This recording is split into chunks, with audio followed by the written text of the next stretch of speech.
श्री स्वामी समर्थ. एका नगरात भूक, तहान, झोप आणि आशा नावाच्या 4 बहिणी राहत होत्या. एकदा त्या 4ही बहिणींमध्ये काही कारणांवरून भांडण चालू झाले.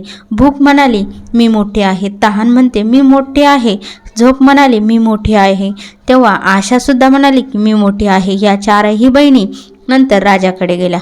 पहिली म्हणाली मी मोठी आहे, दुसरी सुद्धा तेच म्हणाली मी मोठी आहे, तिसरी म्हणाली मी मोठी आहे आणि चौथी सुद्धा म्हणाली की मी मोठी आहे.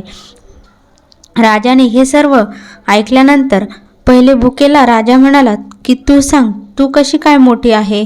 भूक म्हणाले माझ्यामुळेच घरांमध्ये चुली पेटतात, चांगले चांगले पक्वान बनवतात आणि ताटात ते दिले जातात तेव्हा मला खाल्लं जातं, त्यामुळे सर्वात मोठी तर मीच आहे.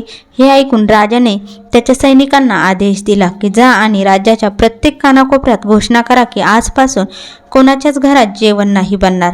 मग बघू भूक लागल्यानंतर ती काय करते. पूर्ण दिवस गेला, पूर्ण रात्र पण गेली. सकाळी भूक सहन होईना तर ती इकडे तिकडे जेवण शोधायला लागली. तेव्हा तिला काहीच भेटलं नाही तर तिने घरातील शिळी भाकरी खाऊ लागली. तहान हे सर्व पाहत होती.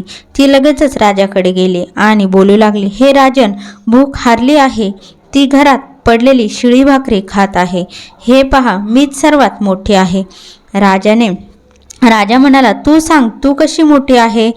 तहान म्हणाले मी मोठे आहे कारण की माझ्यामुळेच लोक मला खोदतात, विहिरी खोदतात आणि भांड्यांमध्ये सुद्धा पाणी भरतात आणि मग मला पिले जाते, त्यामुळे मी सर्वात मोठी आहे.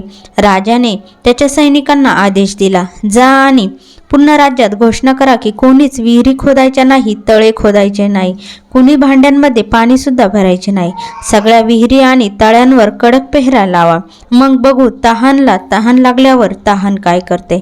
पूर्ण दिवस गेला, पूर्ण रात्र गेली. दुसऱ्या दिवशी तहान सतवायला लागली तर ती इकडे तिकडे फिरू लागली. तिला कुठेच पाणी भेटले नाही. तेव्हा तिने मजबूर होऊन एका गड्ड्यात पाणी पिलं. हे सर्व झोप पाहत होती. ती लगेचच राजाकडे गेली आणि म्हणाली, हे राजन, तहान हारली आहे, ती गड्ड्यातलं पाणी पीत आहे, त्यामुळे मोठी मीच आहे. राजा म्हणाला तू कशी काय मोठी आहे? तेव्हा झोप म्हणाली मी यामुळे मोठी आहे की माझ्यामुळे लोक पलंग बनवतात, अंथरूण टाकतात आणि तेव्हा अंथरूण टाकून देतात तेव्हा मी झोपते, नाहीतर मी झोपत नाही. राजाने सैनिकांना आदेश दिला, पूर्ण राज्यात घोषणा करा की कोणीच पलंग नका टाकू, त्यावर अंथरूण पण नका टाकू, तेव्हा बघू झोप आल्यावर काय करते. पूर्ण दिवस गेला, पूर्ण रात्र गेली. तेव्हा झोपेला झोप यायला लागली. तेव्हा ती इकडे तिकडे अंथरूण शोधायला लागली. तिला अंथरूण भेटले नाही. तेव्हा ती मजबूर होऊन ओबडधोबड जागेवर झोपली. आशा हे सर्व पाहत होती. आशा लगेचच राजाकडे गेल्या आणि राजाला म्हणाली, हे राजन, झोप हारली आहे, ती ओबडधोबड जागेवर बिना अंथरुणाची झोपली आहे, त्यामुळे मोठी तर मीच आहे. राजा म्हणाला तू कशी काय मोठी आहे? आशा म्हणाली लोक माझ्यामुळेच काम करतात, नोकरी धंदा मजदुरी करतात, परेशानी उठवतात, पण आशेच्या दिवेला विझवून देत नाहीत. राजाने हे ऐकून सैनिकांना आदेश दिला, पूर्ण राज्यात घोषणा करा की कोणीच नोकरी नाही करणार, कोणी मेहनत मजदुरी नाही करणार, कोणी कामधंदा करणार नाही, कोणीच आशेचा दिवा लावू नका. जेव्हा आशेला आस लागेल तेव्हा बघू ती कुठे जाते आणि काय करते. पूर्ण दिवस गेला, अर्धी रात्र गेली. जेव्हा आशेला आस लागली तेव्हा ती इकडे तिकडे गेली, पण 4ही बाजूनी सन्नाटा होता. फक्त एक कुमार टिमटिमत्या दिव्याच्या प्रकाशात काम करत होता.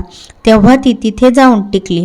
कुमारने पाहिले की त्याच्या सोन्याचा दिवा, सोन्याची वात आणि सोन्याचं महाल बनलं.